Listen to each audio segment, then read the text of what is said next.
Death Grip by Tracy Sherwood. Fade in. Exterior, desert, Iraq, day.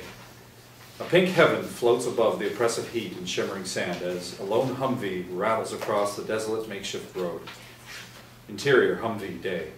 Corporal Kat Hartley, 35, buzz-cut, muscular, strikingly attractive, the kind of woman who can handle a power saw yet look great in a bikini, navigates the wheel. She turns to stare at the passenger next to her. Private Sammy Jackson, 30. Apple pie good looks, though with eyes too old for his boyish face. I risked my family. We both took risks, Kat. Maybe too many. But it's what we signed up for, isn't it? I made the choice, Sammy, I know. I just wish I didn't have that feeling that I'm always going to regret it. You're strong enough to handle it. No matter what happens, you still have each other. For a moment, Kat's eyes fill with both longing and loathing, and Kat returns her gaze to the road ahead. But Sammy twists around and sees the crude trail nearly hidden between bosomy hills, points excitedly, aroused by potential danger. Take this path. Off Kat's skeptical frown. Come on, live a little. Kat, still upset, whips the Humvee in the direction of Sammy's finger. He whoops with free-willing anticipation. Kat can't help but smile at him, shaking her head. Sammy grins back at Kat, slips his arm around her shoulders, and leans into Kat. Blast!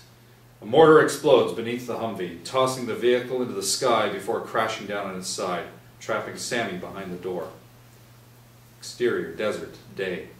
The Humvee catches fire. Kat, thrown several feet away, is unable to get up. Then Kat, cut and bleeding, scrapes across the ground with her injured leg to the Humvee. The growing flames dare Kat to come closer. The billows of smoke make it harder for her to do so. Sammy's mangled face appears in the window. His fingers helplessly paw at the glass. Don't panic. I'm going to get you out of here. Choking, coughing, Kat tries to yank open the door, but the heat forms an invisible barrier. Push from your side. Sammy shoves his body against the door, while Kat rips off her shirt to use as a shield. The flames lick her bare back as she manages to budge the door a little. Keep pushing. I'm almost got it. Then Sammy stops, shakes his head. What are you doing? Push! Push! Kat is close enough to see the terror in Sammy's eyes. A man who knows only death now grips him. Sammy's mouth forms inaudible words before his body burns to charcoal before a stunned, desperate Kat. Kat collapses, unconscious, as a U.S. military helicopter circles overhead. Exterior, soccer field, Fairborn, New York, day.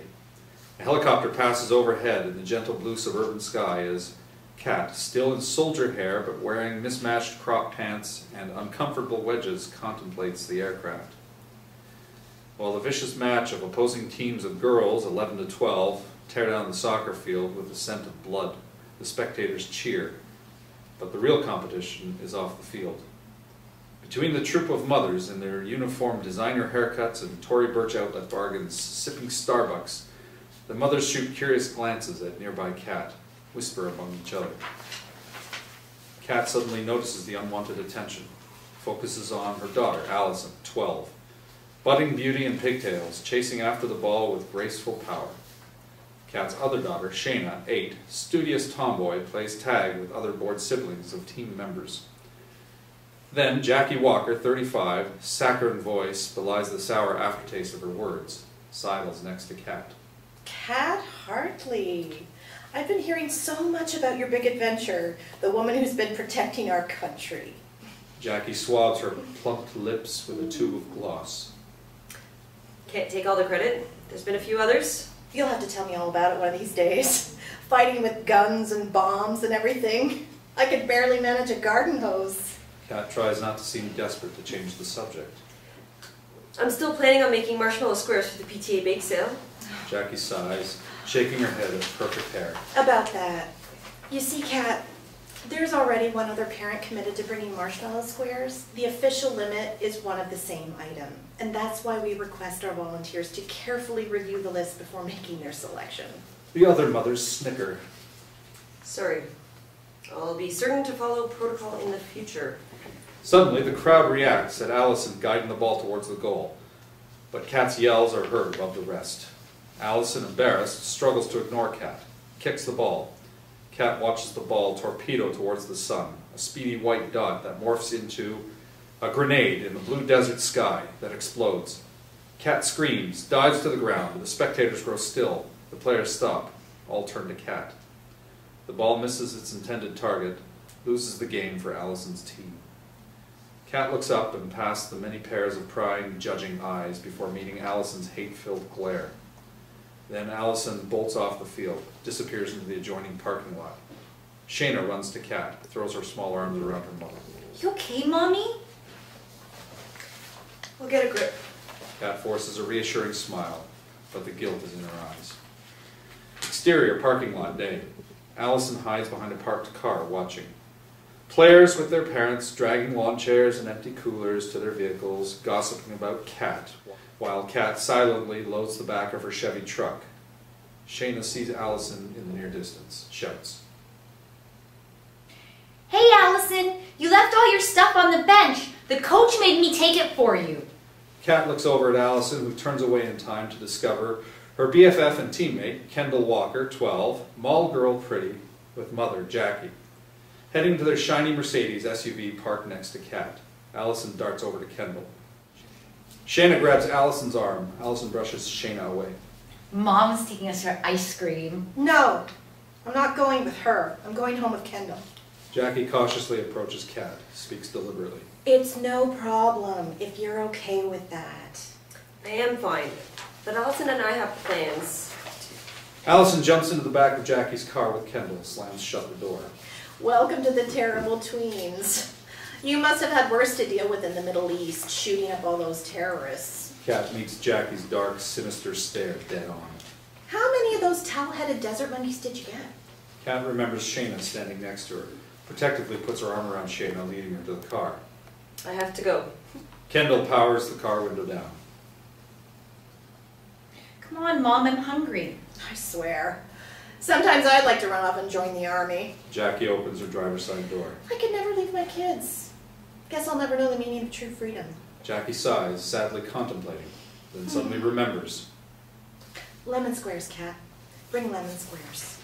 Jackie climbs inside her car, throws it into gear, and speeds off. Shayna studies her mother. Did you really kill people, Mommy? Interior, Cat's house, day.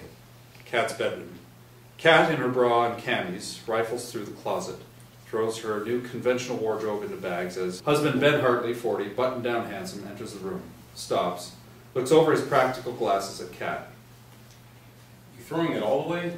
Brand new clothes? They don't fit me. I'm taking them back. Ben fingers a blouse with dangling sales tack from the sack. I thought you looked good. You saw what you wanted to see. Ben contemplates the steel healing burns from the Humvee accident on Cat's naked back. Ben goes to Cat, gently kisses her shoulders while avoiding her wounds. Maybe it's time you get rid of those army duds. You're home now. Cat freezes beneath the touch of his mouth on her pale, scarred skin. Ben casts the garment on the floor. Or are you? Cat gazes around the room, which no longer seems familiar, looks at her husband as if he were suddenly a stranger. Cat quickly turns away, gathers the discarded shirt. I'm sorry, okay? I'm just sorry. Cat folds the shirt like a soldier folding a flag. Quick flash. Exterior, military cemetery, day.